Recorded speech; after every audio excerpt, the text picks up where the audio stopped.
Bismillahirrahmanirrahim. Assalamualaikum warahmatullahi wabarakatuh.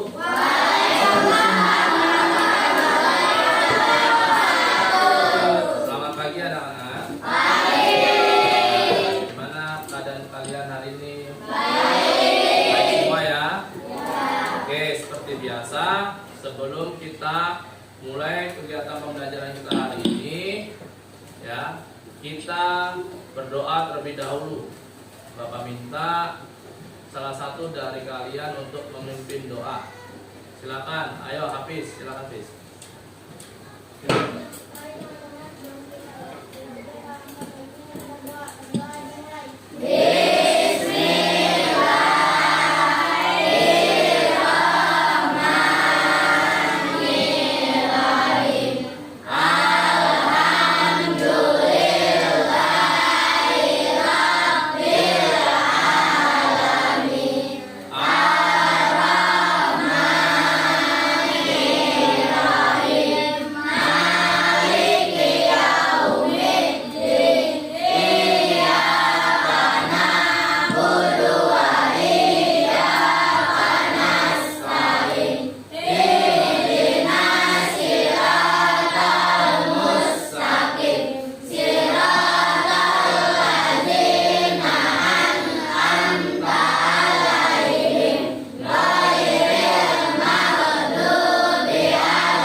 Selanjutnya, seperti biasa, sebelum kita lanjut ke kegiatan berikutnya, kita sama-sama berdiri dulu yuk.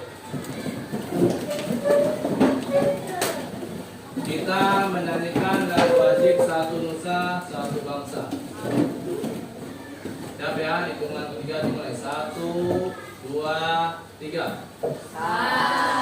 Umur.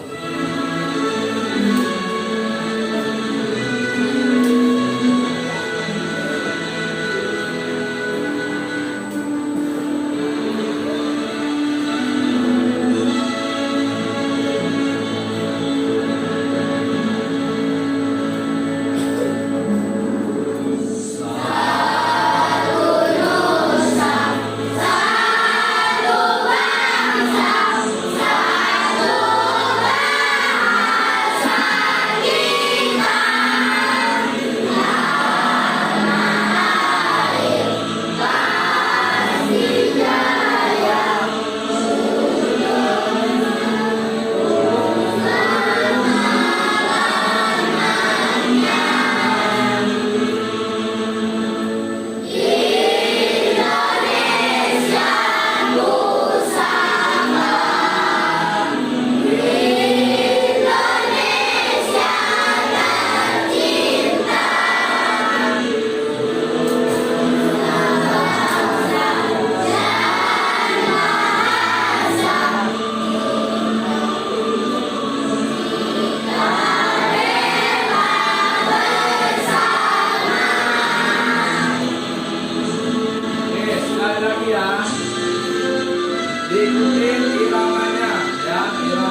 kalian semuanya masuk.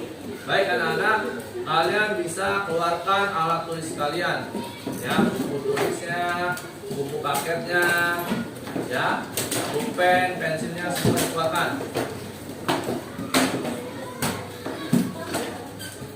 Oke, baik. Sebelum kita lanjut, ya, Bapak ingin mengulang kembali terkait dengan pentingnya energi listrik dalam kehidupan sehari-hari, ya. Di pertemuan sebelumnya Bapak sudah membahas mengenai pentingnya energi listrik. Nah, hari ini di pertemuan yang kedua Bapak juga masih membahas tentang pentingnya atau manfaat dari listrik di dalam kehidupan kita sehari-hari. Ya, ini tujuan pembelajaran kita hari ini. Ya, kalian mampu menyebutkan informasi penting dari teks eksplanasi yang dibaca dengan tepat. Kemudian kalian mampu menyajikan informasi penting dari teks eksplanasi yang dibaca dalam bentuk visual dengan sistematis. Yang ketiga, kalian mampu mengidentifikasi cara menyalurkan energi listrik dari model rangkaian listrik dengan tepat. Kemudian kalian mampu melaporkan hasil pengamatan tentang cara menyalurkan energi listrik dari model rangkaian listrik dengan sistematis. Ya, di sini terdapat sebuah teks bacaan, ya, yang dimana teks bacaan ini, ya, bertemakan menyalurkan energi listrik. Bagaimana listrik bisa sampai ke rumahmu? Ya, kalian bisa buka buku paket kalian. Silakan dibuka. Di tema 4, subtema 1, pembelajaran ketiga. Dibuka. Ada di halaman, ya, halaman 25. Oke, baik anak-anak. Bapak minta salah satu dari kalian untuk membacanya. Ayo, Helia baca. Silakan yang lain simak ya. Yang lain simak di bukunya masing-masing. Ya, silakan Helia. Yang kencang suaranya. Listrik memiliki peran penting di era globalisasi. Tidak dapat dimungkiri bahwa globalisasi terjadi karena perkembangan teknologi di berbagai bidang yang didukung oleh peran listrik sebagai sumber energi di dalamnya. Listrik dapat dihasilkan dengan memanfaatkan sumber energi yang tersedia di alam, seperti aliran air sungai atau PLTA, panas bumi, dan aliran angin. Setelah energi listrik dihasilkan di pusat pembangkit, energi listrik tersebut kemudian dinaikkan tegangannya oleh transformator menaikkan tegangan hingga 500 kV. Baru kemudian disalurkan ke berbagai tempat menggunakan sistem transmisi yang dinamakan saluran udara tegangan ekstra tinggi atau SUTEN, yang menyalurkan energi listrik dari pusat pembangkit setelah melalui SUTEN yang melintasi wilayah pegunungan atau hutan-hutan. Energi listrik kemudian masuk ke gardu induk. Di gardu induk, energi listrik disalurkan tegangannya oleh transformator penurun tegangan menjadi tegangan menengah 20 kV. Kemudian energi listrik disalurkan ke gardu-gardu distribusi dan diturunkan kembali tegangannya dalam gardu distribusi menjadi tegangan bergerak 220 volt. Tegangan sebesar ini sudah sesuai dengan kebutuhan rumah tangga. Akhirnya energi listrik disalurkan ke rumah-rumah warga. Dengan adanya listrik ini, masyarakat dapat mengakses informasi yang berasal dari berbagai belahan dunia. Tanpa listrik tentunya hal tersebut tidak akan bisa terjadi. Lalu bagaimana dengan daerahmu? Apakah kamu telah merasakan manfaat listrik dalam kehidupan sehari-hari di rumah? Ya, di sini dijelaskan pertanyaannya, apakah kamu telah merasakan manfaat listrik dalam kehidupan sehari-hari di rumah? Kalau pertanyaan, kalian sudah memanfaatkan energi listrik? Hal-hal apa saja yang bisa kalian manfaatkan dari listrik? Coba, ada yang bisa? Angkat tangan. tadi yang kemarin sudah Bapak jelaskan tuh. Apa saja? Listrik digunakan untuk apa? Ya, menyalakan lampu. Kemudian apa lagi? Menyalakan kipas, televisi, kemudian menyalakan gadget ya atau handphone. Kemudian bisa juga menyalakan internet, kemudian menyalakan air, dispenser, setrikaan, mesin cuci, dan masih banyak lagi. Ya, di situ dijelaskan. Nah, yang namanya listrik, nah itu tidak bisa dipisahkan dalam kehidupan manusia, ya, apalagi dalam kegiatan aktivitas manusia sehari-hari. Kenapa? Karena tanpa adanya listrik, semua kegiatan yang manusia lakukan, ya, itu akan sangat terganggu. Contohnya, jika kalian di sekolah, ya, seandainya tidak ada listrik, coba apa yang terjadi? Gelap ya, ruangan kelas menjadi gelap.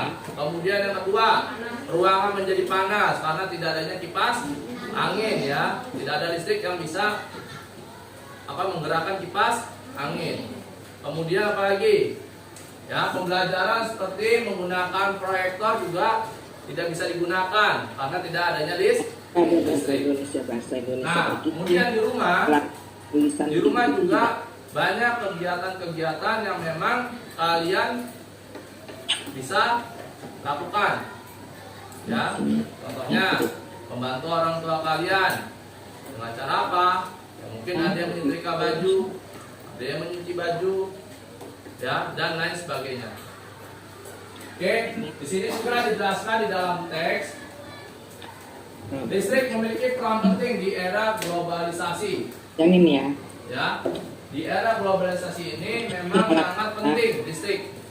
Terutama kita untuk mengakses sebuah informasi. Yang dimana sekarang sebuah informasi bisa kita dapat dengan menggunakan internet. Kaget-kaget itu yang tahu kan Lanjut ya. Saya kan nggak begitu tahu yang itu. Nah, di sini Bapak mempunyai sebuah video pembelajaran. Kalian bisa simak video pembelajaran berikut. Tahu kan apa? Ya. Nah.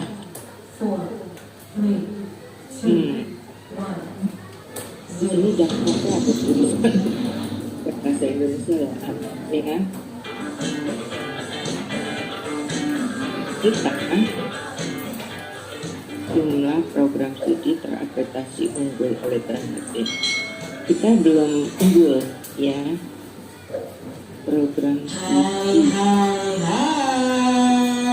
selamat datang di channel YouTube Kak Citra. Apa kabar adik-adik semuanya? Kak Citra berharap kalian dalam keadaan yang baik, sehat, dan siap untuk belajar ya. Hari ini kita akan belajar bersama-sama untuk mata pelajaran tematik kelas 6. Kita belajar di tema 4, globalisasi, subtema 1, globalisasi di sekitarku, pembelajaran yang ketiga. Mari adik-adik kita belajar dengan penuh semangat. Ini bahasa Warisan budaya Indonesia yang dikenal tidak hanya batik dan angklung. Di bidang olahraga, pencaksilat adalah salah satu ilmu bela diri khas Nusantara yang juga merupakan warisan budaya yang mendunia. Ternyata adik-adik, Indonesia tidak hanya terkenal dengan batik dan angklungnya. Ada salah satu bidang olahraga yang berasal dari Indonesia, yaitu pencaksilat. Pencaksilat di era globalisasi. Silat merupakan tradisi yang diturunkan secara lisan dari guru ke muridnya. Hampir tiap daerah di Nusantara memiliki tokoh pendekar silat kebanggaan. Pencaksilat memiliki gerakan unik yang mengalir dengan koreografi layaknya tarian. Dalam tiap gerakan juga terkandung filosofi. Hal ini membuat pencaksilat itu menjadi salah satu ilmu bela diri yang menarik minat dunia. Negara anggota Persilat atau Persekutuan Pencaksilat Antar Bangsa saat ini telah mencapai 47 negara. Di belahan dunia yang berbeda, Berkembang juga berbagai jenis olahraga bela diri, karate dari Jepang, taekwondo dari Korea, capoeira dari Brasil, serta muay thai dari Thailand, merupakan beberapa contoh olahraga bela diri yang juga dikenal dan dipelajari di Indonesia. Globalisasi memberikan kemungkinan mudahnya pertukaran ilmu, termasuk ilmu bela diri. Sebagai generasi penerus, kamu mempunyai tanggung jawab untuk melestarikan pencak silat. Salah satunya adalah dengan cara mempelajarinya. Nah, adik-adik, ini tadi bacaan tentang pencak silat di era globalisasi. Kita bisa belajar seni olahraga bela diri dari berbagai negara itu karena adanya globalisasi. Globalisasi ini memudahkan kita untuk belajar seni bela diri dari negara lain. Nah, salah satu tanggung jawab kita untuk melestarikan pencak silat adalah dengan mempelajarinya. Dalam gerakan pencak silat itu ada istilah kuda-kuda. Nah, kuda-kuda itu bukan hewan ya adik-adik ya, tapi ini istilah dalam pencak silat, istilah gerak dalam pencak silat. Kuda-kuda adalah teknik yang memperlihatkan sikap dari kedua kaki dalam keadaan yang statis. Teknik ini digunakan untuk mendukung sikap pasang pencak silat. Kuda-kuda juga dipergunakan sebagai latihan dasar pencak silat untuk memperkuat otot-otot kaki. Adapun kuda-kuda dapat dipahami sebagai berikut. Jadi ada 3 macam jenis kuda-kuda adik-adik. Yang pertama adalah kuda-kuda tengah. Nah, kuda tengah itu bagaimana Kak Citra? Kuda-kuda tengah itu kedua kaki melebar sejajar dengan bahu dan berat badan ditopang secara merata oleh kedua kaki. Dapat juga dilakukan dengan posisi serong. Nah, posisi kedua telapak kaki serong membentuk sudut sekitar 30 derajat. Ini adalah posisi kuda-kuda tengah. Coba adik-adik praktekkan. Lalu berikutnya ada kuda-kuda depan. Kuda-kuda depan ini salah satu kakinya berada di depan, sedangkan kaki lainnya berada di belakang, dan berat badan ditopang oleh kaki depan. Posisi kedua telapak kaki membentuk sudut sekitar 90 derajat. Ini adalah posisi kuda-kuda depan. Bulan. Lalu ada kuda-kuda samping. Kuda-kuda samping ini posisi kedua kaki melebar sejajar dengan tubuh dan berat badan ditopang oleh salah satu kaki yang menekuk. Ini adik-adik. Posisi kedua telapak kaki sejajar membentuk sudut sekitar 60 derajat. Nah, itu tadi jenis-jenis gerak kuda-kuda dalam pencak silat adik-adik. Tentunya kamu telah mempelajari pola langkah dalam silat di kelas sebelumnya, yaitu pola langkah ke depan, ke belakang, dan ke samping. Nah, untuk mempraktekkan teknik kuda-kuda, kalian harus tahu ini adik-adik. Yang pertama, A1 berarti kaki yang satu ya, itu ke depan, lurus ke depan ke D1, itu berarti langkah lurus depan.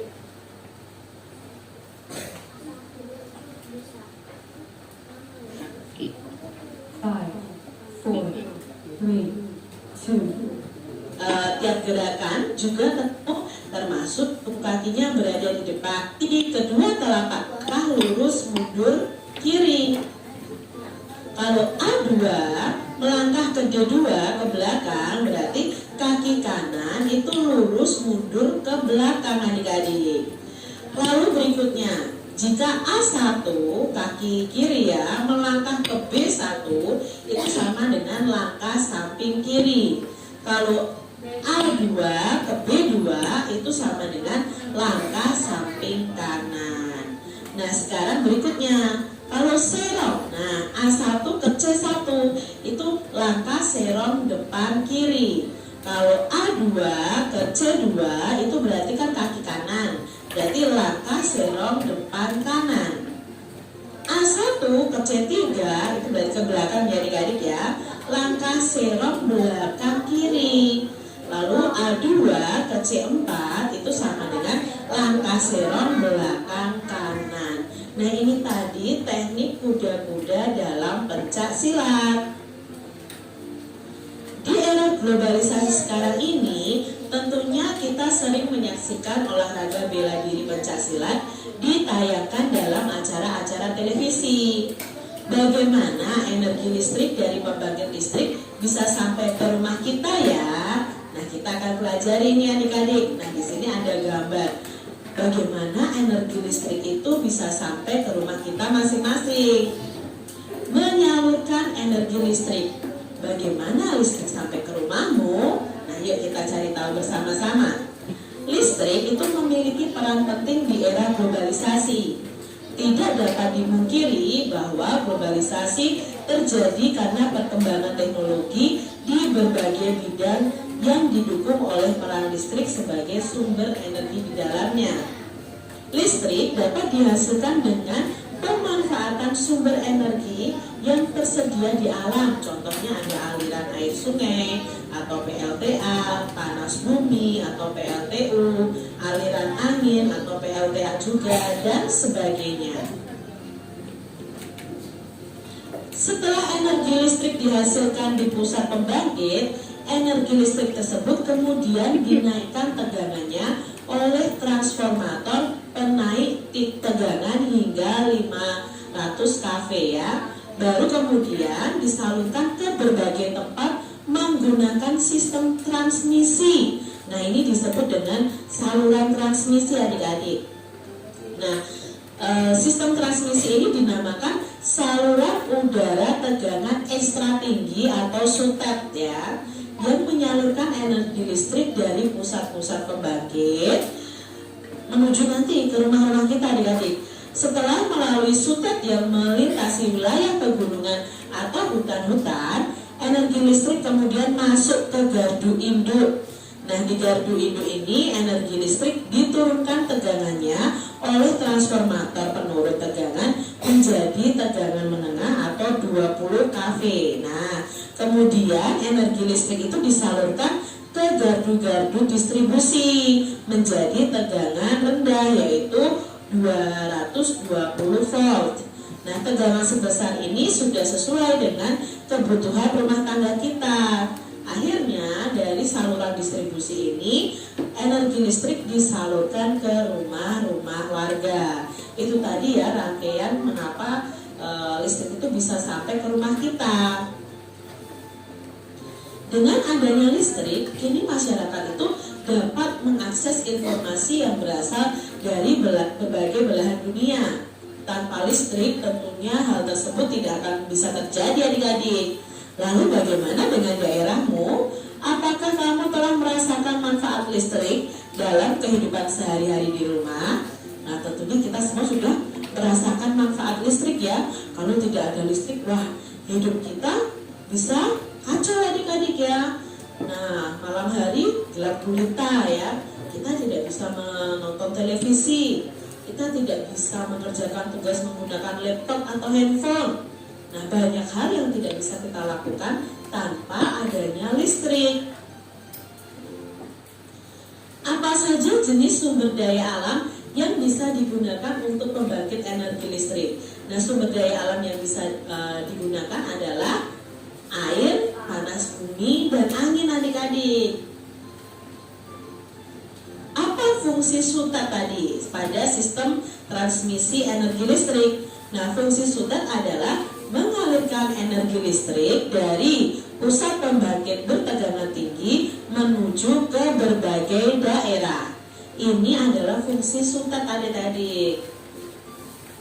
Mengapa energi listrik dari pusat pembangkit listrik perlu dinaikkan lalu diturunkan tegangannya sebelum disalurkan ke rumah-rumah? Ya, karena jarak antara pusat pembangkit dengan rumah penduduk itu sangat jauh. Dengan menaikkan tegangannya, energi energi listrik tidak kehilangan daya terlalu banyak ketika proses transmisi. Sedangkan penurunan tegangan listrik itu bertujuan untuk menyesuaikan tegangan yang dibutuhkan oleh alat-alat listrik yang ada di rumah-rumah kita, adik-adik. Bagaimana sistem transmisi tersebut memiliki peran penting di era globalisasi sekarang ini? Nah, sistem transmisi itu memiliki peran penting di era globalisasi ini karena saat ini segala aspek kehidupan manusia itu sangat terbantu dengan adanya peralatan-peralatan listrik, sehingga listrik sendiri menjadi kebutuhan yang sangat penting. Oleh karena itu diperlukan sistem transmisi untuk menyalurkan listrik yang dihasilkan oleh pusat pembangkit listrik untuk memenuhi kebutuhan manusia. Adik-adik, baca kembali teks tersebut dengan teliti, lalu kita tuliskan informasi penting dalam setiap paragraf pada diagram di berikut ini. Nah, bacaan tadi itu termasuk teks eksplanasi. Apakah kalian masih ingat bagian-bagian dari teks eksplanasi? Nah, yang pertama ada topik masalah yang terdapat di paragraf 1.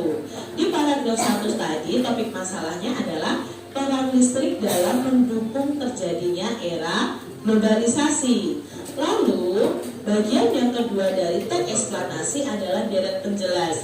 Nah, di paragraf 2 tadi dijelaskan bagaimana listrik itu bisa mengalir ke rumah kita masing-masing. Tegangan listrik dari pusat pembangkit dinaikkan oleh transformator hingga 500 kV. Lalu disalurkan melalui sistem transmisi bernama suter ke berbagai tempat. Setelah itu, energi listrik akan masuk ke gardu induk untuk diturunkan tegangannya menggunakan transformator menjadi tegangan menengah yaitu 20 kV. Kemudian energi listrik itu disalurkan ke gardu distribusi untuk diturunkan lagi menjadi 220 volt sesuai dengan kebutuhan rumah tangga, dan akhirnya energi listrik itu disalurkan ke rumah-rumah warga. Itu adalah deret penjelasnya. Lalu bagian dari teks eksplanasi yang terakhir adalah kesimpulan atau bisa berupa pesan atau pendapat dari penulisnya. Nah, di sini kesimpulannya, kini masyarakat itu dapat mengakses informasi dan dari berbagai belahan dunia karena adanya listrik, adik-adik. Komponen utama pada proses penyaluran energi listrik adalah sistem transmisi, sistem distribusi, serta transformator penaik dan penurun tegangan. Itu adalah komponen utama proses penyaluran energi listrik. Siapakah penemu sistem transmisi tersebut? Nah, kita akan baca untuk menambah pengetahuan kita siapa penemu sistem transmisi. Nah, ini adalah penemu sistem transmisi, adik-adik. Namanya Nikola Tesla, seorang kebangsaan Yugoslavia, adalah penemu sistem pembangkit dan transmisi listrik pada tahun 1895. Sejak kecil, Nikola ini memiliki rasa ingin tahu yang besar tentang berbagai hal. Ia sangat menyukai matematika dan fisika. Ia pernah bekerja sama dengan Thomas Alva Edison dan merancang 24 jenis dinamo. Setelah Michael Faraday menemukan energi listrik, Nikola ini mengembangkan penemuan tersebut dengan membangun pembangkit listrik tenaga air atau PLTA pertama di dunia. PLTA tersebut memanfaatkan air terjun Niagara di Amerika. Maka sejak saat itu listrik pun menerangi dunia hingga sekarang. Nah, ini tadi adalah penemu sistem transmisi pada listrik. Berkat penemuan Nikola Tesla, kini sebagian besar warga dunia itu bisa menikmati listrik. Kita harus bersyukur ya adik-adik kepada Tuhan yang telah menyediakan berbagai sumber daya alam untuk bisa digunakan sebagai pembangkit energi listrik. Coba adik-adik kalian masih ingat tentunya pada pembelajaran sebelumnya kita sudah belajar tentang pembangkit listrik mikrohidro yang berasal dari aliran air sungai. Nah, kita akan menjelaskan secara runtut proses menyalurkan energi listrik yang telah dihasilkan oleh pembangkit listrik mikrohidro. Nah, ayo adik-adik ingat-ingat lagi. Ini adalah gambar dari pembangkit listrik mikrohidro adik-adik. Bagaimana ya prosesnya? Nah, pada PLTA, air sungai atau waduk masuk melewati pintu yang diatur katup pengamannya menuju tangki pengaman tekanan. Lalu air tersebut akan dialirkan oleh air dari pesat menuju ke turbin melalui katup pengatur tekanan agar tekanan airnya lebih besar. Karena tekanan air tersebut, turbin akan bergerak sehingga generator akan menghasilkan listrik. Listrik dari PLTA ini kemudian dinaikkan oleh transformator lalu mengalir menuju sistem transmisi. Nah, melalui sistem transmisi listrik ini disalurkan menuju ke gardu induk di berbagai wilayah. Setelah tegangan listrik diturunkan, listrik kemudian disalurkan ke gardu distribusi dengan tegangan menjadi 220 volt. Nah, tegangan ini kemudian disalurkan menuju rumah-rumah warga. Demikian tadi adik-adik pembahasan kita di tema 4 globalisasi, subtema 1 globalisasi di sekitarku, pembelajaran yang ketiga. Kalian sudah belajar tentang pencaksilat dan tentang energi listrik, mengapa bisa sampai ke rumah kita. Oke. Baik. Tadi kalian sudah menyimak ya video pembelajaran yang sudah Bapak kasih, yang sudah Bapak perlihatkan pada kalian. Bahwasanya di situ penyaluran energi listrik ke rumah-rumah. Kemudian juga tadi ada teks ya mengenai tokoh ya penemu PLTA. Siapa penemu PLTA tadi, tokoh yang ada di situ? Ya, Nikola Tesla. Nikola Tesla ini lahir di Smiljan di Kroasia pada tanggal 10 Juli 1856. Ya, dia adalah seorang penemu berkebangsaan Serbia Amerika, insinyur listrik, insinyur mekanik fisika, dan futuris paling dikenal karena kontribusinya dalam mendesain sistem pasokan listrik alternating current atau AC modern. Ya, di mana Tesla ini memperoleh pengalaman dalam telepon dan teknik elektro sebelum beremigrasi ke Amerika Serikat pada tahun 1884 untuk bekerja sama dengan Thomas Alva Edison di New York City. Ya, jadi Nikola Tesla ini berkolaborasi ya dengan Thomas Alva Edison. Ya, untuk apa? Itu untuk menemukan suatu ya pembangkit listrik tenaga air. Oke, selanjutnya di sini Bapak ingin menayangkan sebuah video pembelajaran bagaimana proses penyaluran energi listrik. Ya, kalian simak baik-baik ya.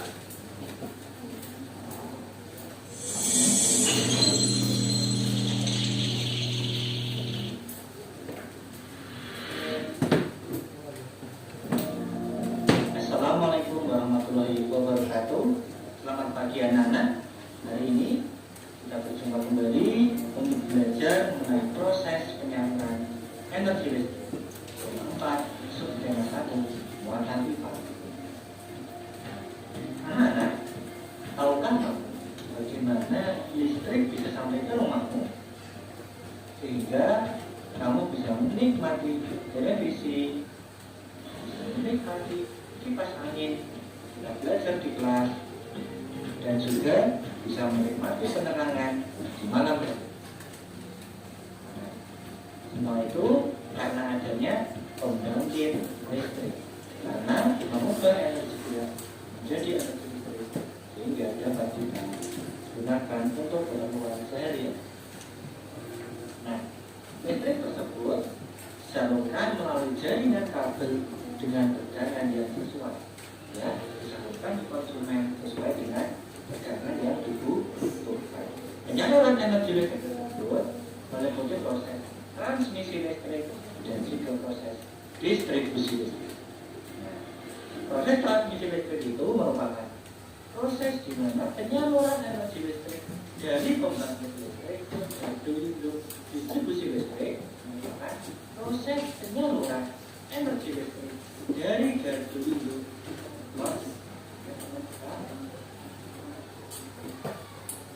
Perhatikan proses penyaluran energi listrik. Pertama-tama, energi listrik dihasilkan oleh pembangkit listrik yang memiliki tegangan 6 sampai 24 kilo. Tegangan ini tentunya tidak mungkin dapat digunakan untuk banyak keperluan, ya. Jadi kita harus naikkan. Kemudian yang kedua, energi listrik disalurkan ke gardu induk untuk dinaikkan tegangannya oleh trafo step up menjadi 150 sampai 500 kV. Tujuan menaikkan tegangan tersebut yaitu untuk mengurangi rugi daya akibat panjangnya perjalanan saluran hingga puluhan kilometer yang dilakukan oleh sutet. Nah, karena sutet, ya, untuk mengurangi rugi daya tersebut, maka tegangannya harus dinaikkan. Nah, dinaikkan. Kemudian yang ketiga, aliran listrik menuju ke saluran udara tegangan ekstra tinggi atau yang biasa kita sebut dengan sutet dengan tegangannya yaitu antara 150 sampai 500 kV. Nah, yang merupakan tegangan ekstra tinggi. Nah, konsumen pertama dari tegangan tinggi tersebut yaitu industri atau perusahaan-perusahaan besar, karena mereka memiliki sistem pengolahan listrik sendiri yang dapat menaikkan atau menurunkan tegangannya sesuai dengan kebutuhan masing-masing. Nah, setelah melalui sutet, kemudian aliran listrik menuju ke gardu induk. Di dalam gardu induk, tegangannya diturunkan melalui trafo step down dengan tegangan 20 kV atau biasa kita sebut juga dengan tegangan menengah, sehingga dapat dikonsumsi oleh pelanggan-pelanggan lainnya.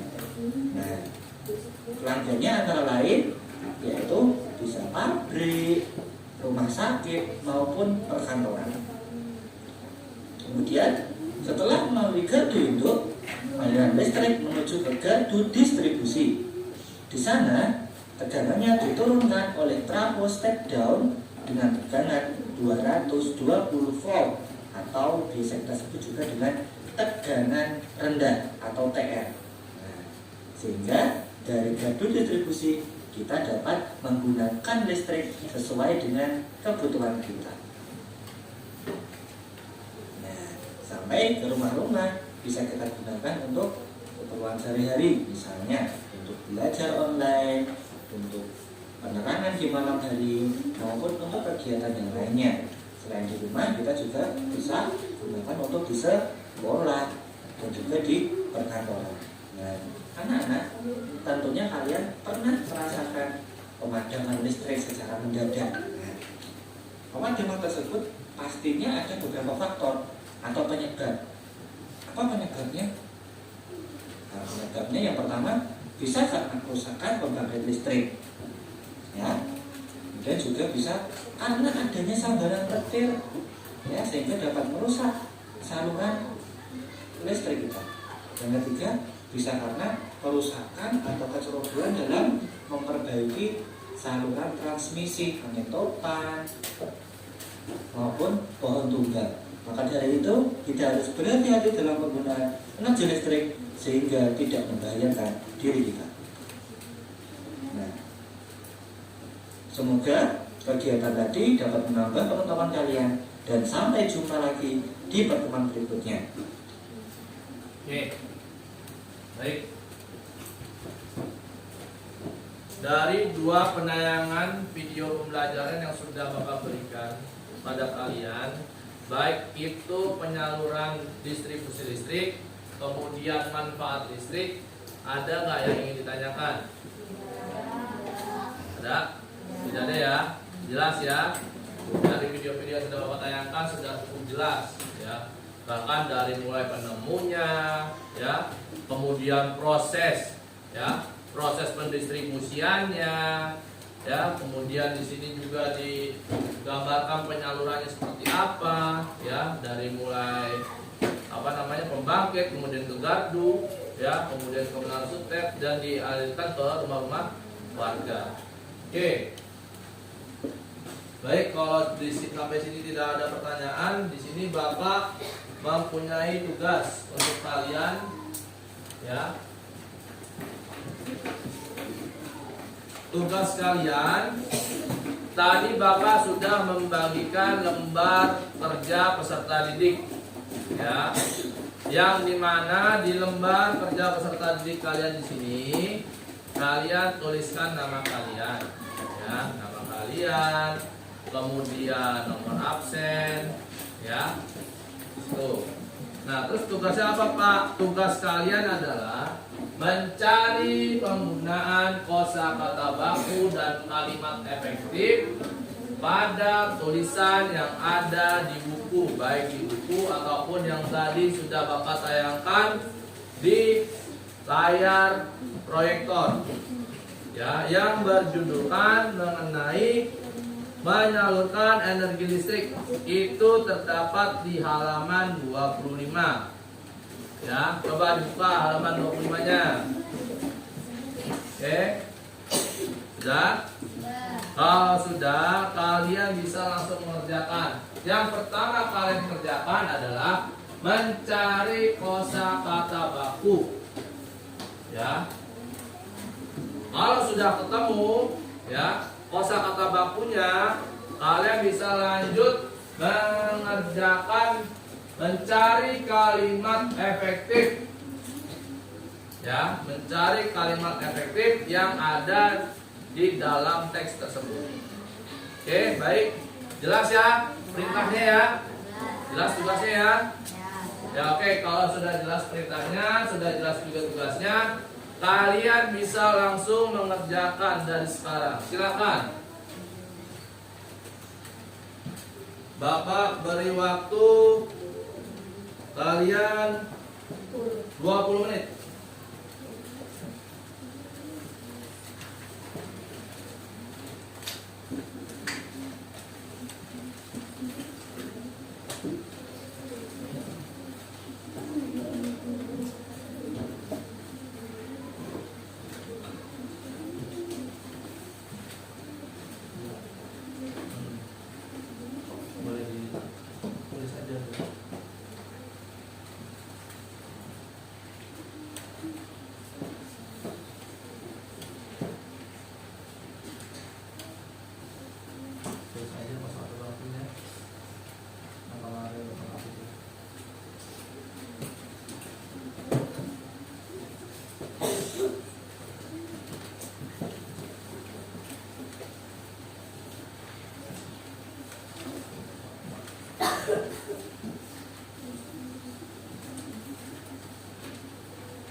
Jangan lupa di lembar LKPD-nya diberi nama ya, supaya tidak tertukar dengan lembar kerja temannya yang lain.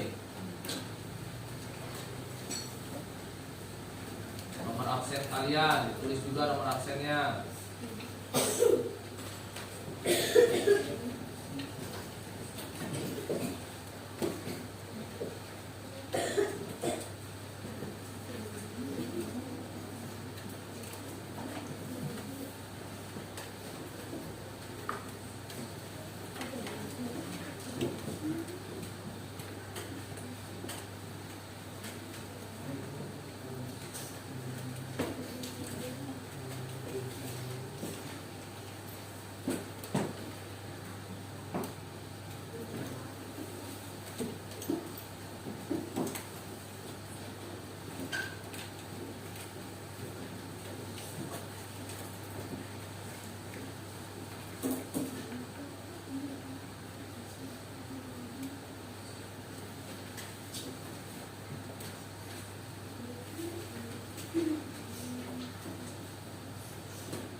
Jangan lupa itu diperhatikan penulisannya ya, penulisan kata-katanya.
Dua menit lagi.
Sudah selesai?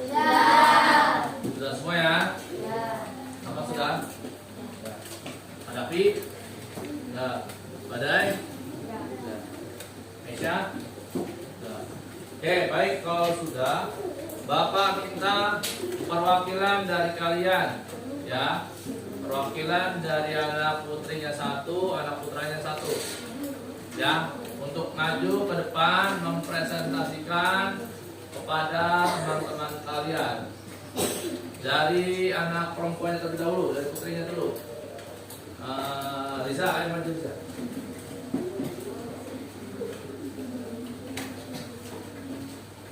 Kata bakunya, sistem, teknologi, ekstra, distribusi, dan informasi. Kalimat efektif. Listrik memiliki peran penting di era globalisasi. Listrik dapat dihasilkan dengan memanfaatkan sumber energi yang tersedia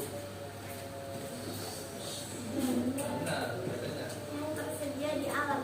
Masyarakat dapat mengakses informasi yang berasal dari bagian belahan bumi.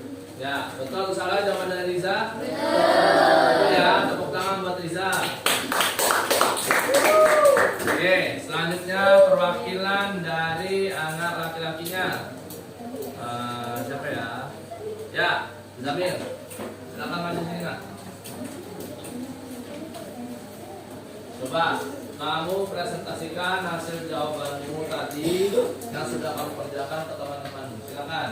Kata baku, sistem, teknologi, ekstra, distribusi, informasi. Kalimat efektif. Listrik memiliki peran penting di era globalisasi. Listrik dapat dihasilkan dengan memanfaatkan sumber energi yang tersedia di alam. Masyarakat dapat mengakses informasi yang berasal dari berbagai belahan dunia. Ya, betul yang dijawab sama Zamir? Betul. Oke, silakan duduk, tepuk tangan buat Zamir. Oke, dari hasil presentasi yang disampaikan oleh teman kalian, ya, baik Zamir ataupun dari Riza, itu jawabannya kita lihat di sini. Ya, kosa kata bakunya yaitu ada sistem, teknologi, ekstra, distribusi, dan informasi. Kemudian ada kalimat efektif yaitu listrik memiliki peran penting di era globalisasi. Kemudian listrik dapat dihasilkan dengan memanfaatkan sumber energi yang tersedia di alam. Yang terakhir, masyarakat dapat mengakses informasi yang berasal dari berbagai belahan dunia. Ya, ini adalah kunci jawaban dari lembar kerja peserta didik yang sudah kalian kerjakan. Sampai sini ada yang ditanyakan? Tidak? Oke, baik, kalau tidak ada yang ditanyakan, ya. Kesimpulan pembelajaran hari ini yaitu kita bisa menyimpulkan bahwasanya listrik merupakan bagian terpenting di dalam kehidupan manusia yang tidak bisa dipisahkan. Karena tanpa adanya listrik, maka kegiatan atau aktivitas kita sebagai manusia ya akan terganggu. Ya, itu tadi Bapak bilang ya, kita tidak bisa melakukan kegiatan apapun, baik di rumah, di sekolah, di perkantoran, dan di lingkungan masyarakat. Oke, baik.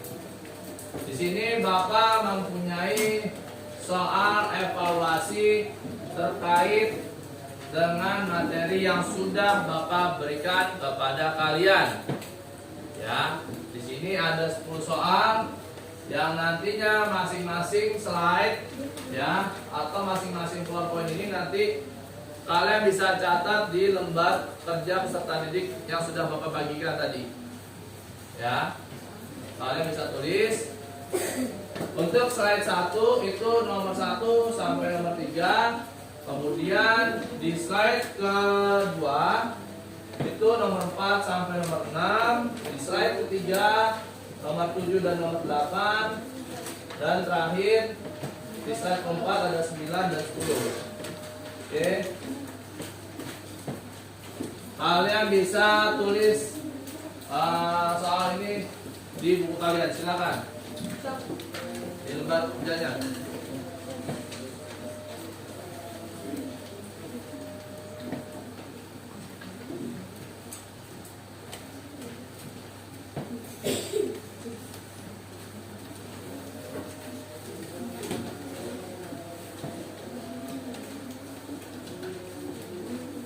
Bapak kasih waktu 15 menit.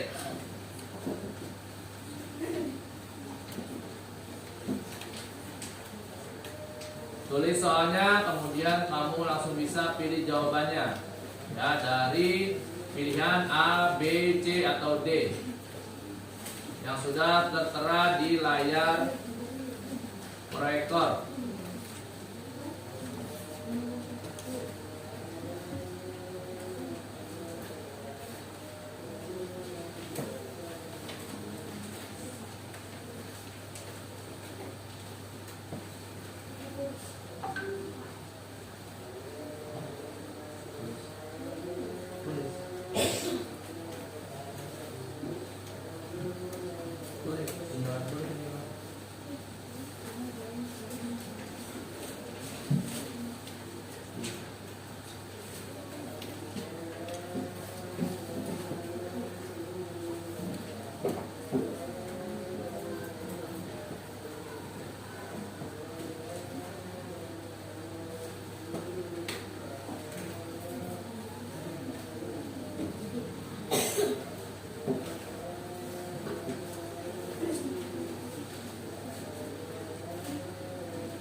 Sudah nomor 4, 5, dan 6.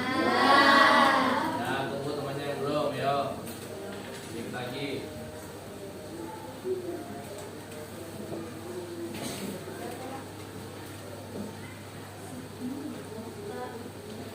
Sudah? Tunggu dulu temannya, bacain yang belum.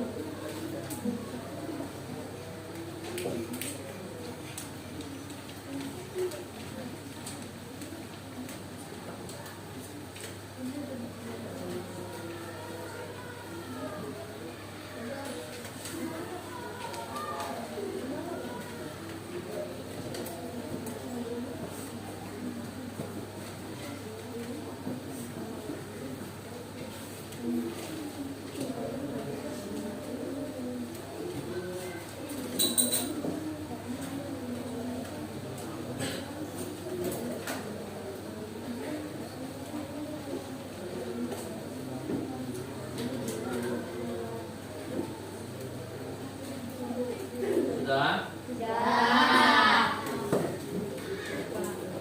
Oke, lanjut nomor 7 dan nomor 8. Silakan lanjut dicatat.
Sudah?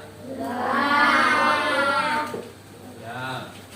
Lagi, ayo yang belum.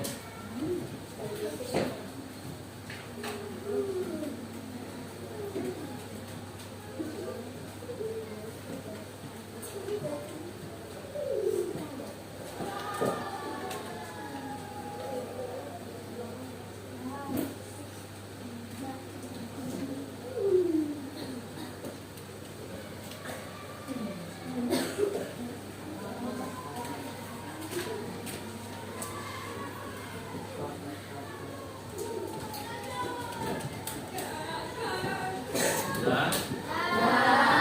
Oke, kalau sudah lanjut nomor 9 dan 10.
Oke, sudah ya?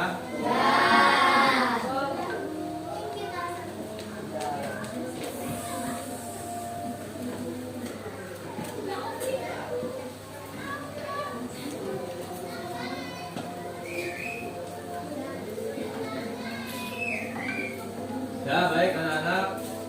Jika sudah semua, sampai sampailah kita di kegiatan akhir pembelajaran pada hari ini, ya, mengenai materi menyalurkan atau pendistribusian energi listrik.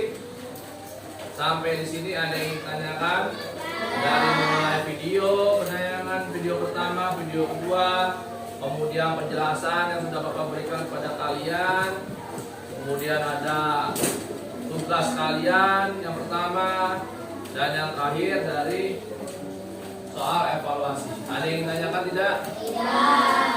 Tidak. Oke, baik, kalau tidak ada yang ditanyakan, silakan kalian rapikan alat tulis kalian, buku kalian semuanya.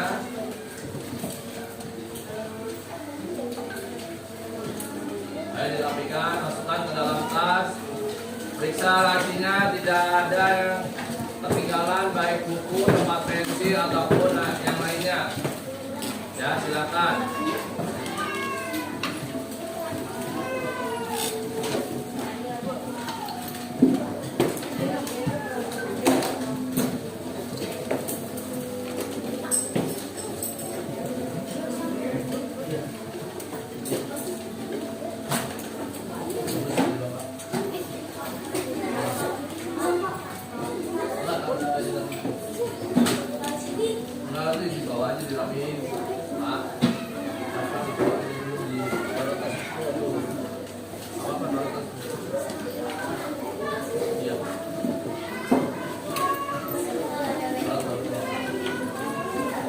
Oke, sudah rapi-rapi. Ayo, cepat. Sudah waktunya kalian untuk pulang. Ya, baik anak-anak. Sebelum kita pulang, seperti biasa, ya, kita berdoa terlebih dahulu.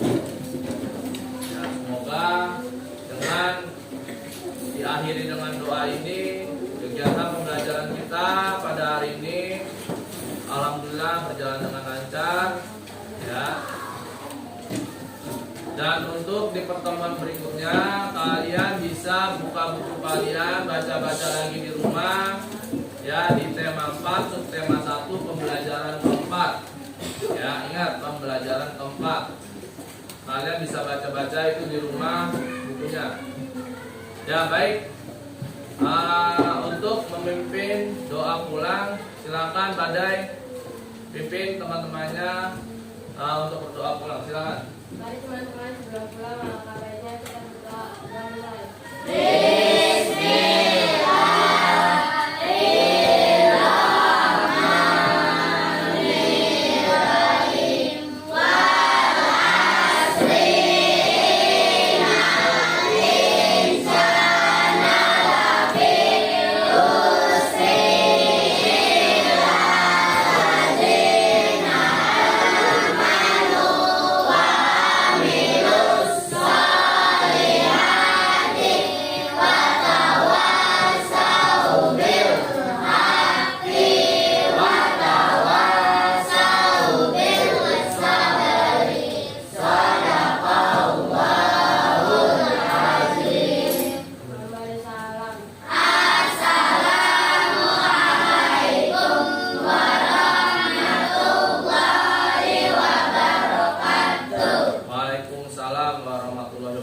Setelah kalian pulang dari sekolah, Bapak harap kalian langsung pulang sampai ke rumah.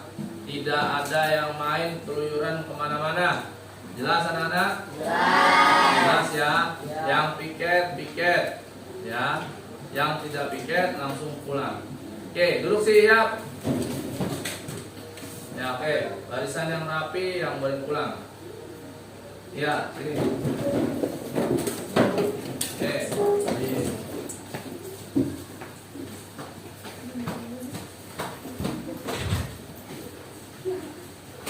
Barisan sana. Kemudian lanjut.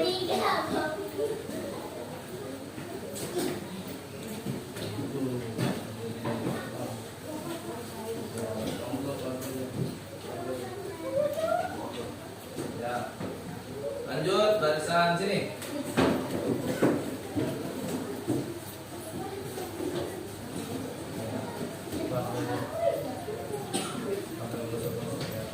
Ya, silakan.